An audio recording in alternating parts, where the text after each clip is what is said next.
क्या हाल है दोस्तों। फाइनली पोको F7 का लॉन्ग टर्म रिव्यू आ चुका है। 5 महीनों से इस स्मार्टफोन का इस्तेमाल कर रहे हैं और इन 5 महीनों में क्या अच्छा क्या बुरा एकदम खुलासा करेंगे, एकदम टेक्नो स्टाइल में। देखिए, अगर आप मुझे फॉलो कर रहे हैं, जो मेरे पुराने फॉलोअर्स, उनको पता है कि हमारे रिव्यूज बहुत सीवियर होते हैं और रिव्यूज पर खास करके आप लोग बहुत प्यार देते हैं। रिव्यूज देखकर ही हमारे चैनल को बहुत सारे लोगों ने सब्सक्राइब किए हैं, ट्रस्ट करे हैं और रिव्यूज देखकर ही काफी सारे लोग फोन्स परचेज करते हैं।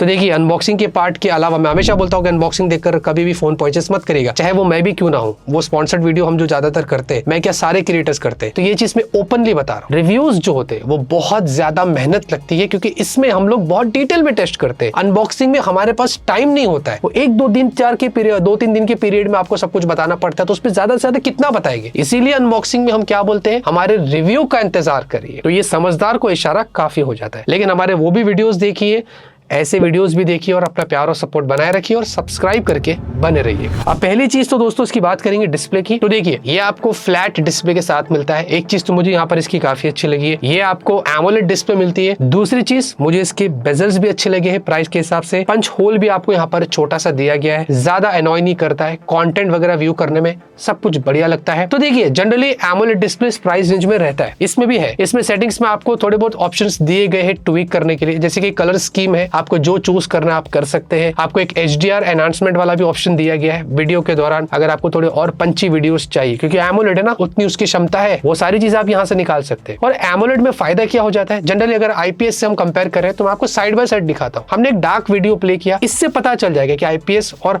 एमोलेड में क्या डिफरेंस है। तो यहाँ पर देखिए, थोड़ा सा डार्क एनवायरमेंट में भी एमोलेड डिस्प्ले आपको थोड़ा सैचुरेटेड दिखेगा। दूसरी चीज, जो ब्लैक है वो कंप्लीटली ब्लैक रहते हैं, ये बहुत अच्छी चीज है जो आपको एमोलेड में मिलती है। साथ ही साथ इसके अंदर आपको 1700 निट्स की हाई ब्राइटनेस मोड है, जो कि अच्छी है। High brightness mode generally normally आप यूज करते हैं उतना आपको दिखाता है, लेकिन आप आउटडोर में चले जाते हैं, डायरेक्ट सनलाइट में चले जाते हैं या HDR कंटेंट प्ले करते हैं, तो ये अप टू 3200 निट्स तक चला जाता है। इसमें एक्स्ट्रा आपको सनलाइट मोड भी दिया है, वो डिपेंड करता है। लेकिन आउटडोर की विजिबिलिटी हमने टेस्ट किया, बहुत अच्छी है। VV एंगल्स वगैरह सब कुछ बढ़िया थे। इनफैक्ट ये सारी चीजें हमने जितना भी एक्सपीरियंस किया है, कोई कंप्लेंट्स नहीं है। डिस्प्ले के ऊपर गोरिल्ला ग्लास 7i की आपको प्रोटेक्शन भी देखने को मिलती है, जो कि अच्छी बात है। और ये छोटी डिस्प्ले नहीं है, ये बड़ी है, 6.83 इंच की आपको मिलती है। और रेजोल्यूशन भी कम नहीं है, रेजोल्यूशन भी ज्यादा है, 1.5 के रेजोल्यूशन के साथ है। इनफैक्ट फॉन्ट्स वगैरह भी डे टू डे लाइफ में जब आप देखते हैं वो शार्प लगते हैं, दिखने में कोई कंप्लेंट्स नहीं है। Through out the time display भी काफी विविड लगता है, अपार्ट फ्रॉम मल्टीमीडिया। उसके अलावा नेटफ्लिक्स पर आपको डॉल्बी विजन दिया गया है, प्राइम वीडियो पे फुल HD का सपोर्ट आपको मिल जाता है। तो ओवरऑल जितना भी हमने डिस्प्ले को एक्सपीरियंस किया है, प्राइस के हिसाब से ना अच्छा है। रही बात दोस्तों सॉफ्टवेयर की, तो आपको बता दो, इस बार हम जब शूट कर रहे हैं जनवरी में, तो हमें कुछ लगभग 2 से 3 अपडेट्स देखने को मिले थे। जब ये फोन आया था तो पहले मई का सिक्योरिटी पैच था लगा हुआ था, उसके बाद जून का आया, फिर उसके बाद रिसेंटली अभी जब हम शूट कर रहे हैं जनवरी में, तो ये अराउंड अक्टूबर का सिक्योरिटी पैच हुआ। उसके बाद से लेके अब तक कोई सिक्योरिटी अपडेट आया नहीं है। मुझे लगता है कि क्वार्टरली वाला सिस्टम होगा उनका, लेकिन अगर ये टाइमली अपडेट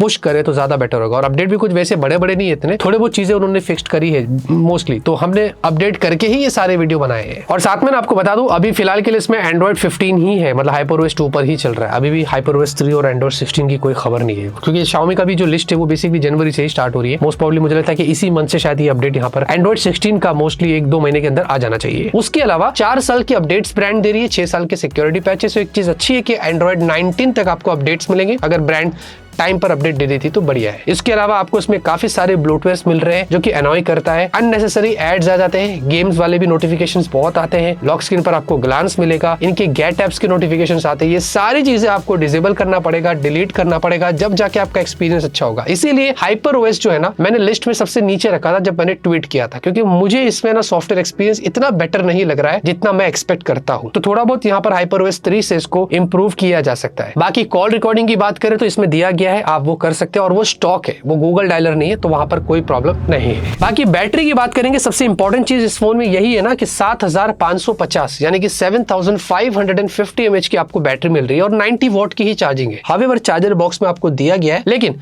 बहुत अच्छा चार्ज होता है। हमने इसके ओरिजिनल चार्जर से चार्ज किया और लगभग आधा घंटे के अंदर ये 50% तक चार्ज हो जाता है, और 1 घंटा सवा घंटे के आसपास, लगभग 1 आवर 17 मिनट्स के आसपास ये फुल चार्ज हो जाता है, विच इज गुड कि ये बैटरी कैपेसिटी आपको काफी बड़ी मिलती है। और हमने 2 अलग अलग तरीके से फिर as always battery drain test किया, एक मल्टीमीडिया किया। मल्टीमीडिया में हमने इसके अंदर लगभग 9.5 घंटे का टेस्ट किया, रात भर वीडियो चल रहा था इसके अंदर। सुबह में चेक किया तो 32% ही ड्रॉप हुआ था, विच इज वेरी गुड। तो एक चीज क्लियर हो गई है कि इस फोन में अगर आप सुबह चार्ज कर लेते हैं, कोई ऐसी ट्रिप पर निकलते हैं और जहां पर आपको सिर्फ वीडियोज ही देखना है, यूट्यूब पर, नेटफ्लिक्स पर, आपको लग रहा है कि नहीं मुझे टाइम पास करके 3 4 5 मूवीज एक साथ देखना ही देखना है, तो पूरा आप 1 से 1.5 दिन का इसमें मजा ले सकते हैं, उसमें एज सच कोई प्रॉब्लम नहीं। लेकिन फिर हमने इसमें थोड़ा हैवी यूज किया, लेकिन इसमें भी 2 तरीके से किया। पहले हमने एकदम हैवी यूज किया, इसके अंदर हमने गेम्स खेले, बहुत सारे 4K वीडियो रिकॉर्डिंग किया, हमने सोशल मीडिया यूज किया, मल्टीमीडिया सब कुछ किया। तो लगभग यहाँ पर इससे मैं सेटिस्फाइड नहीं था, क्योंकि ये 8.5 घंटे का हमने कंटिन्यूस टेस्ट किया।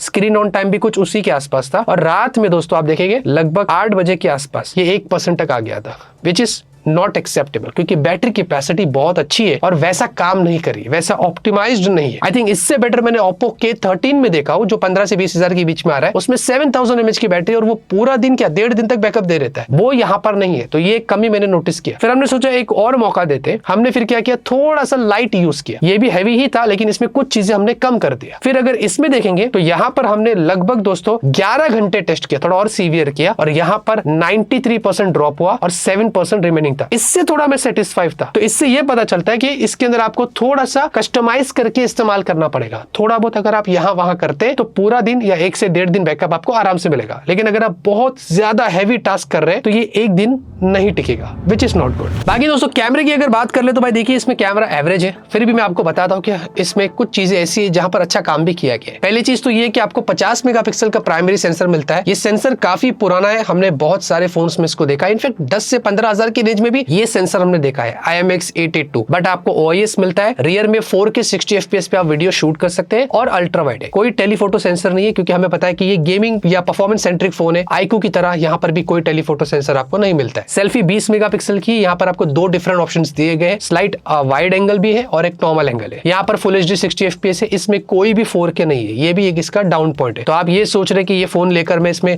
बहुत अच्छे वीडियोस बनाऊंगा, व्लॉग्स वगैरह बनाऊंगा, तो भाई उसके लिए दूसरे फोन मार्केट में है, ये फोन उसके लिए नहीं बना है। बाकी उसके अलावा दोस्तों स्लो मोशन से शुरुआत करते हैं। इसमें आपको फुल HD 960 FPS का सपोर्ट है, मुझे अच्छा लगा। मैं सारी ब्रांड से यही रिक्वेस्ट करता हूं कि आपको स्लो मोशन ज्यादा देना पड़ेगा, ये ऑप्शंस देने पड़ेंगे 240 से 480 से 960 तक, ताकि जिसको जो यूज करना है वो करेगा। इसमें 960 था, हमने टेस्ट किया और मुझे अच्छा लगा, तो मैं इसको अप्रिशिएट करता हूं। बाकी उसके अलावा अगर ह्यूमन पोर्ट्रेट की बात करेंगे डे के, तो फोटोज अच्छे हैं, लेकिन थोड़े कॉन्ट्रास्टी है, और समवॉट कुछ सिनेरियोस में फोटोज थोड़े डार्क भी हो जाते हैं। तो यहाँ पर उन्होंने थोड़ा नेचुरल टोन मेंटेन किया है, और साथ में विविड के ऊपर बिल्कुल भी इन्होंने ध्यान नहीं दिया है। और साथ में नॉर्मल पोर्ट्रेट भी अगर आप देखेंगे फ्लावर्स के, इसके उसके, तो अच्छे हैं। यहाँ पर भी कलर्स वगैरह को बहुत अच्छे से मेंटेन किया है, तो उसमें कोई प्रॉब्लम नहीं है। बाकी 50 मेगापिक्सल की जो शार्पनेस है वो अच्छी है। ये वाला पोस्टर आप देखेंगे या किधर भी कोई डिटेल कोई बोर्ड पर लिखी हुई है, फोटो क्लिक करके जूम करेंगे, ये विदाउट डिजिटल जूम की बात कर रहा हूं, तो यहाँ पर फोटोज अच्छे निकल कर आते हैं। कलर्स भी अगर आप देखेंगे तो बैलेंस्ड है, ज्यादा ओवर सैचुरेटेड नहीं है, काम अच्छा किया गया है। इनफैक्ट ये कार का कलर आप देखेंगे ये ऑरेंज वैसे ही था जैसे इसने यहाँ पर दिखाया है, तो मुझे अच्छा लगा। साथ में सेल्फी की बात करेंगे तो सेल्फीज अच्छी है, नॉट बैड, बट थोड़ी बेटर हो सकती थी। बट इसमें एक इशू है, कुछ सेल्फीज में एज डिटेक्शन के इश्यूज है, अगर आप गौर से देखेंगे तो आपको दिखाई देगा। रियर वीडियो जो है, रियर वीडियो डे में अच्छे निकल कर आते हैं, बट स्लाइट फ्लिकरिंग है, बट थोड़ा सा डायनामिक रेंज में इशू। अगर आप दूर एक बिल्डिंग की तरफ स्काई पर गौर करते हैं तो ये फ्लिकर हो रहा है, स्काई कभी डार्क होता है कभी लाइट होता है, तो ये एक इशू हमने नोटिस किया था। और सेल्फी वीडियो भी देखेंगे तो सेल्फी वीडियो अच्छी है, थोड़ा सा फ्लिकरिंग है, लेकिन बैक में डायनामिक रेंज भी इसने अच्छे से मेंटेन किया। अगर आप बैक में दूर एक बिल्डिंग है, अगर आप उस पर फोकस करेंगे तो वो प्रॉपर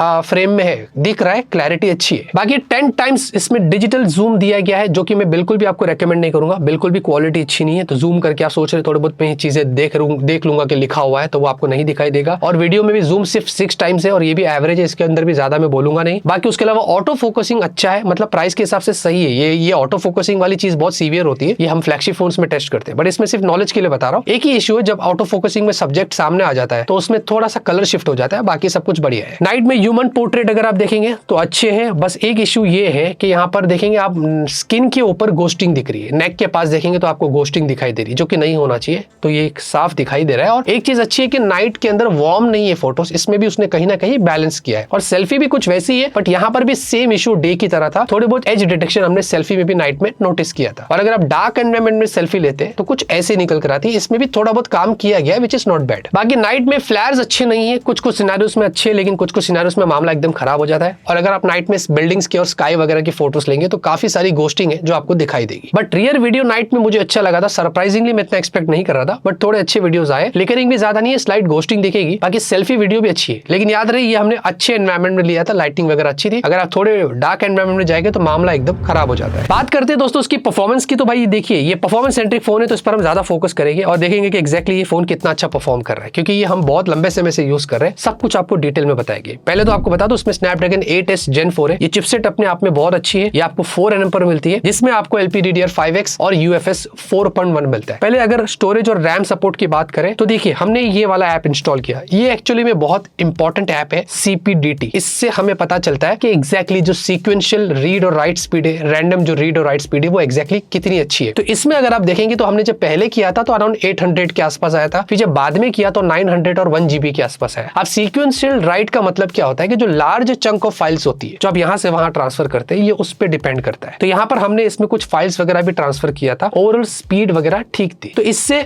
मैं आपको ऑन एवरेज बताऊं कि अगर 500 MB के ऊपर सीक्वेंशियल राइट होता है तो हम उसको अच्छा बोलते हैं, और यहाँ पर 800 900 था, तो इससे मैं कंसिडर कर सकता हूँ कि इसमें आपको ये चीज अच्छी मिलती है। और रैंडम भी देखेंगे तो वो भी ओवरऑल ठीक है, क्योंकि रैंडम में हम कैसे जज कर सकते हैं कि रैंडम का मतलब ये होता है कि ओवरऑल आप नॉर्मल टास्क कर रहे हैं, मल्टीटास्किंग कर रहे हैं, ऐप ओपन क्लोज कर रहे हैं। तो ये इसमें हमने टेस्ट किया। इससे बेसिकली हमने सारे ऐप्स ओपन करके देखे, लोडिंग स्पीड वगैरह सब कुछ ठीक था, कोई लैग स्टटर ज्यादा नोटिस नहीं किया। इनफैक्ट हमने 10 मिनट बाद आकर भी चेक किया तो सारे ऐप्स मेमोरी में रहते। तो एक चीज तो अच्छी कि उन्होंने जो दिया है वो काम कर रहा है। प्लस साथ में आपको LPDDR5X जो मिलता है, ये बेसिकली क्या करता है, आपको और ज्यादा बेटर बैटरी एफिशिएंसी देता है। साथ ही UFS के साथ में मिलके काम करता है, क्योंकि कुछ डेटा ये भी स्टोर करता है ना, तो ये डिपेंड करता है। तो ये भी सर्टेन सिनेरियोस में हेल्प करता है UFS के साथ मिलके। तो जहां पर आप ऐप ओपन कर रहे हैं, गेम को आप बूट करते हैं, तो उसमें वो लोडिंग स्पीड थोड़ी फास्ट रहती है, जो हमने इस फोन में नोटिस किया। तो ये LPDDR5X और UFS 4.1 जो दिया गया है, इसको हमने जब टेस्ट भी किया था तो पता चलता है कि यहाँ पर काम बहुत अच्छा किया गया है। और UFS के स्कोर्स भी अगर आप देखेंगे तो 2 लाख से ज्यादा है Antutu में। तो ये सारी चीजें यहाँ पर काम कर रही है। उसके अलावा बेंचमार्क्स की बात करें तो Antutu दोस्तों इसका हमने पहले भी अपडेट के पहले किया था तो 2 मिलियन के आसपास था, बाद में अपडेट के बाद भी किया तो वही 2 मिलियन के आसपास आया, तो उसमें कोई चेंजेस नहीं है। हाउएवर पहले अराउंड कुछ 47 डिग्री सेल्सियस हीट हुआ था Antutu में, अभी अराउंड 44 डिग्री था, तो ये डिपेंड करता है। साथ में CPU पहले जो था वो बहुत बुरा था, 62% के आसपास था। अब यहाँ पर हमने दोबारा किया तो 91% आया, तो ये मुझे अच्छा लगा। इनफैक्ट हीट अराउंड उतना ही था,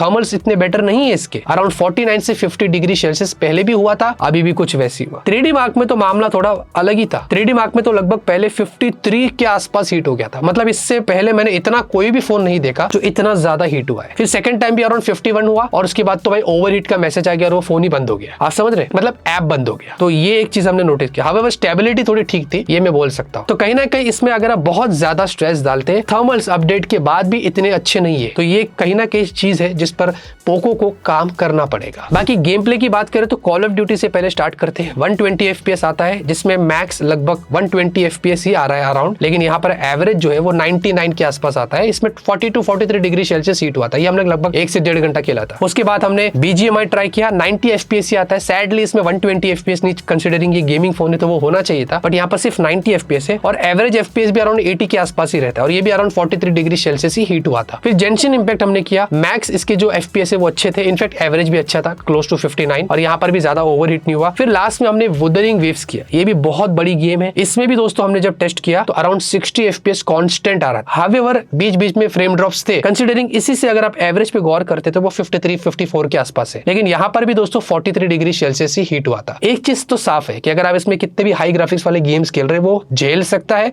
इनफैक्ट FPS भी कांस्टेंट रहते हैं, अगर आप 2 से 3 घंटा भी खेल रहे हैं, स्लाइड ड्रॉप्स होता है, लेकिन कंटिन्यूसली गेम प्ले आपका हैम्पर नहीं होगा, आप अच्छे से खेल सकते हैं। अब डिजाइन को भी उठा लेते हैं। अब डिजाइन वैसे सब्जेक्टिव रहता है, लेकिन बता दूं मुझे ये वाला साइबर सिल्वर एडिशन जो है वो बहुत अच्छा लगा। ये लिमिटेड लिखा हुआ है, डुअल टोन है, लेकिन फिंगरप्रिंट मैग्नेट बहुत ज्यादा है। नीचे वाला जो पार्ट है उसमें बहुत उंगलियों के निशान पड़ते हैं, और ऊपर स्नैपड्रैगन का लोगो है, वो अच्छा लग रहा है देखकर। कैमरे के बीच में जो लाइन दिया है ऐसा लगता है स्लैश किया गया है, उसके बीच में हल्की सी यहाँ पर एक लाइट ग्लो करती है। ये ओवरऑल मुझे बहुत अच्छी लगी थी इसकी डिजाइन, तो ये एक बेटर चीज आपको मिल रही है। साथ ही साथ बैक जो है आपको ग्लास मिल रहा है और फ्रेम्स भी आपको मेटल में मिल रहे हैं, तो बिल्ड क्वालिटी यहाँ पर अच्छी है। ओवरऑल 8 mm की थिकनेस है, कंसिडरिंग इसमें बड़ी की बैटरी है फिर भी मेंटेन किया गया है, और वेट भी अराउंड 220 समथिंग या इतने ग्राम्स का। हाउएवर हाथ में थोड़ा हैवी फील होता है, बट ऐसा डे टू डे लाइफ में इतना हैवी फील नहीं होगा। उसके अलावा दोस्तों आपको डुअल स्पीकर से, अब स्पीकर का क्या है ना, हमारे पास एक नई मशीन है, हमने इसमें टेस्ट किया है। जनरली आपको इसी से पता चलेगा कि आप एग्जैक्टली जो भी फोन हम टेस्ट करेंगे रिव्यू में उसकी स्पीकर क्वालिटी कैसी है। ऑन एवरेज स्मार्टफोन के जो स्पीकर्स होते हैं अगर 85 से 95 डेसिबल के बीच में होता है हम उसको बेटर बोलते हैं। फिर वो सिंगल भी क्यों ना जाए उतना और डुअल भी क्यों ना जाए उतना, 100 के ऊपर तो भाई वो बहुत अलग लेवल का हो जाता है। और डिपेंड भी करता है मशीन के, अगर क्लोजली आप ऐसे स्पीकर रखोगे तो वो 100 तक चला जाएगा। वैसे नहीं करना है। जब भी हम कोई कंटेंट देखते तो हम क्या करते हैं, हाथ ऐसा रखते हैं ना, इतने डिस्टेंस पर रखते हैं। तो हमने भी कुछ इसको इतने डिस्टेंस पे ही रख के टेस्टिंग किया था। तो हमने जब टेस्ट किया था तो आपको मैं खुद एग्जांपल दे रहा हूं, आप देख लीजिए।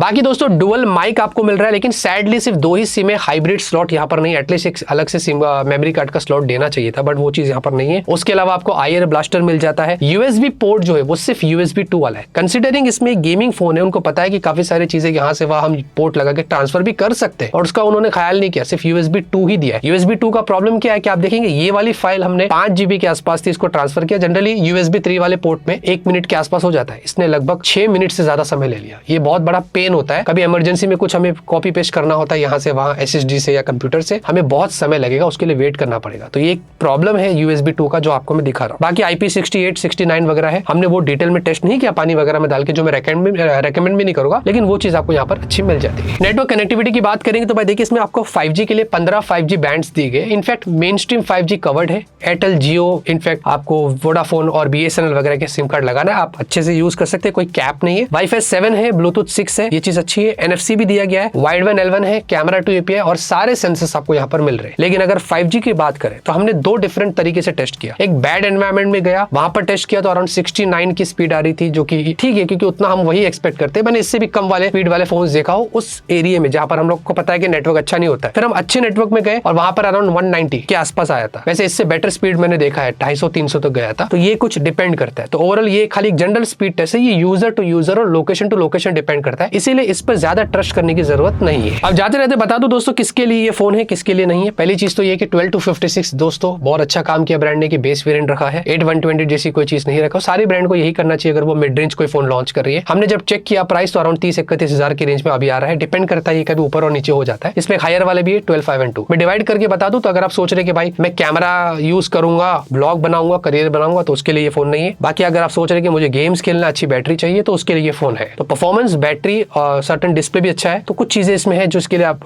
कुछ सर्टन ऑडियंस को मैं डिवाइड कर रहा हूं उसके लिए है, और जो अगर खाली कैमरा सोच रहे हैं तो उसके लिए नहीं है। लेकिन अगर आप ऑलराउंडर सोच रहे हैं कि मुझे सब कुछ करना है तो उसके लिए भी है, तो ये फोन में उसके लिए भी रेकमेंड कर सकता हूँ। वैसे इससे अलावा मार्केट में और भी फोन है जो अच्छे काम कर रहे हैं। जितना बैटरी इसमें दी गई है उतना काम नहीं कर रही, उस पर थोड़ा इनको और काम करना पड़ेगा, जल्दी अपडेट्स पुश करना पड़ेगा। ये सारी चीजें ब्रांड को ध्यान रखनी पड़ेगी। बाकी रिव्यू में जो भी अच्छा था बुरा था मैंने क्लियर कर दिया। ये आपके ऊपर है, आप डिसाइड करें कि ये फोन आपको लेना है या नहीं लेना है। इतना ही दोस्तों इस वीडियो के अंदर। उम्मीद करता हूँ कि आपको हमारा रिव्यू पसंद आता होगा। ऐसे आपके लिए डिटेल रिव्यूज लाते रहेंगे। आपका प्यार और सपोर्ट बनाए रखिए, लाइक शेयर सपोर्ट करिए। तब तक के लिए ऑलवेज कीप स्माइलिंग।